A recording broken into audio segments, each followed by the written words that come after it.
शहा मुंबईत येत आहेत, अमित शहा मुंबईत येतात मुख्यमंत्री ठरवण्यासाठी आणि आरएसएस म्हणतात की देवेंद्र फडणवीस व्हावा। मला कोण मुख्यमंत्री होणार याच्यामध्ये इंटरेस्ट नाही। मी एकच सांगेन की आज 26 तारीख आहे। आज सरकार स्थापनेबाबत आज शेवटचा दिवस आहे। विधानसभेची मुदत संपते आहे। जेव्हा आम्ही सरकार बनवू शकू अशी शक्यता निर्माण झाली होती काही काळापूर्वी, आम्हाला बहुमत मिळेल, त्या वारंवार सांगण्यात येत होतं जर 26 तारखेपर्यंत मुख्यमंत्र्यांनी शपथ घेतली नाही, सरकार स्थापन झालं नाही, तर राष्ट्रपती राजवट लावली जाईल अशा धमक्या दिल्या जात होत्या। राष्ट्रपती राजवट लावण्याची शक्यता आहे,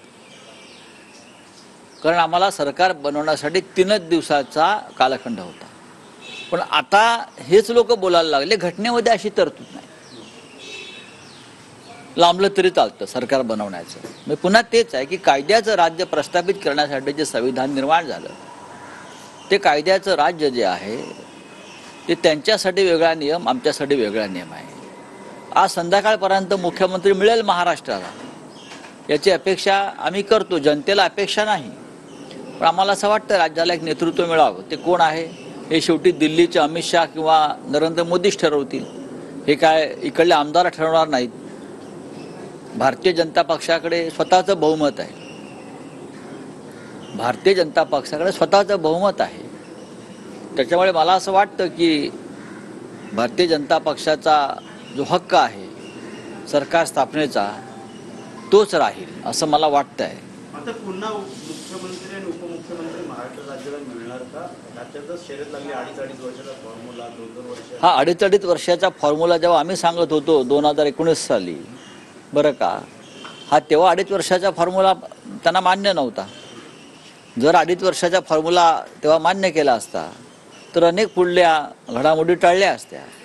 पण फक्त माननीय उद्धव ठाकरे आणि शिवसेनेला त्रास द्यायचा होता, पक्ष फोडायचा होता, म्हणून हा तेव्हा 2.5 वर्षाचा फॉर्म्युला पाळला नाही।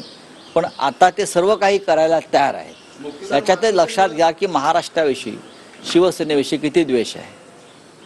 मुख्यमंत्री पदाची पार्टी होती नागपूरची, एकनाथ शिंदे रात्री काढली होती, मात्र आज ते सगळे परत लावण्यात आले।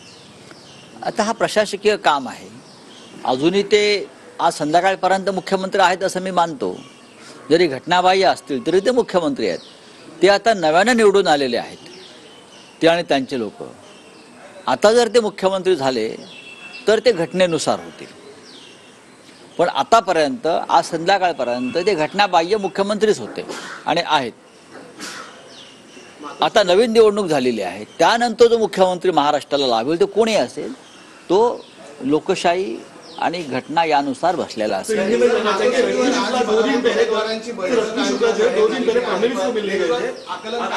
हिंदी में क्या है बताइए? बात ऐसी है कि उनकी चुनाव आयोग ने उनको डीजी पद से हटाया था। उसमें स्पष्ट ऑर्डर थी, हमने उसको ऑब्जेक्शन लिया था कि चुनाव होने के बाद, चुनाव होने तक उनको दूर किया है कि जो व्यक्ति निष्पक्ष नहीं है उसको हमेशा के लिए दूर करना चाहिए। उनकी नियुक्ति है वो गैरकानूनी रही और बार बार उस बारे में, चाहे विधानसभा हो चाहे बार हो, हमने उसके ऊपर हमेशा सवाल उठाए हैं। लेकिन अब ऐसी सरकार महाराष्ट्र में आ रही है